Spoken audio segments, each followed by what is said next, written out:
அவங்க ஜிஎஸ்டி பற்றி கூட அதிகாரி அனுப்பியிருந்தாங்க. ஜிஎஸ்டி அதிகாரிகிட்ட அவரும் அவங்க தரப்பில், அந்த ஹோட்டல்கள் தரப்பில் அவங்களும் அந்த அவங்களோட ரிக்வெஸ்ட் மெமராண்டம் கொடுத்துருந்தாங்க. அவர் கேள்வி கேட்கையில்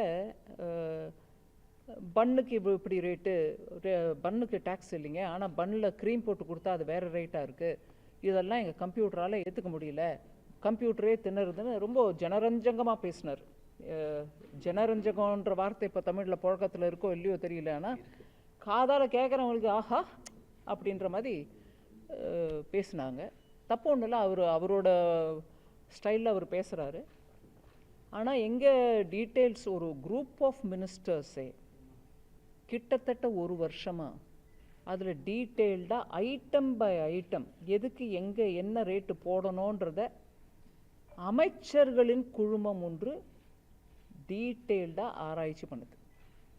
அந்த அமைச்சர்களின் குழுமத்தில் பலதரப்பட்ட மாநிலங்கள்லேருந்து, அதாவது பிஜேபி ஆட்சியில் உள்ள மாநிலங்கள் மாத்திரம் இல்லாமல் கம்யூனிஸ்டாக இருக்கலாம், பிஜேடியாக இருக்கலாம், இல்லை இப்போ பிஜேடி இல்லை காங்கிரஸாக இருக்கலாம், அப்படி எல்லா கட்சியிலேருந்தும் எல்லா மாநிலத்துலேருந்தும் ரெப்ரசன்டேஷனுக்கு அதில் குரூப்பில் இருப்பாங்க.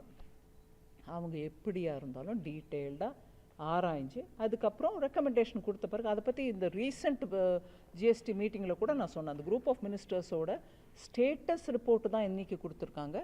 அவங்க அதை டீட்டெயில் ஆராய்ஞ்சிட்டு அதுக்கப்புறம் நெக்ஸ்ட் ஸ்டெப்பு ஆக்ஷன் எடுப்போம்னு. ஸோ இந்த செய்தி வெளிப்படையாக வெளியில் இருந்தால் ப்ளஸ் ஹோட்டல் இண்டஸ்ட்ரியிலையும் இதை பற்றி நிறைய அவங்க மெமராண்டம் மூலம் கொடுத்தாலும், அவர் பெரியவர், தொழிலில் ரொம்ப நாளாக இருக்கார், கேள்வி கேட்டார், ஆனால் அதுக்கு நான் அங்கே பதில் கொடுக்கல. உங்கள் மூலமாக நான் இப்போ பதில் சொல்கிறேன். குழுமம் பார்த்துக்கிட்டு இருக்கு அந்த விஷயத்தெல்லாம். ஜனரஞ்சகமாக பேசுகிறதுனால ஜிஎஸ்டிக்கு பரம விரோதமாக இருக்கக்கூடிய மக்களுக்கு அது ரொம்ப ஆதாயமாக கிடைக்கும். பார்த்தீங்களா, ஊருக மாமியை கேள்வி கேட்டார், அதுவும் என்ன சிரிக்கிறாங்க எல்லாரும், அந்த அம்மாவுக்கு விஷயம் தெரியுமா? நான் யாரோட காமெண்ட்டுக்கும் கவலைப்படுறது இல்லைங்க. ஜிஎஸ்டியை நல்லா எளிமையாகவும் சுலபமாக ஃபாலோ பண்ணுறதுக்கும் மக்கள் மீது கடுமையாக ரேட் இல்லாமல் இருக்கிறதுக்கும் எத்தனை முயற்சி பண்ணணுமோ அத்தனை முயற்சி நாங்கள் எல்லாரும் பண்ணிகிட்ருக்கோம். கவுன்சிலில் இருக்கக்கூடிய ஒவ்வொரு அமைச்சரும் பண்ணிட்டு தான் இருக்காங்க. அதுதாங்க உங்களுக்கு பதில்.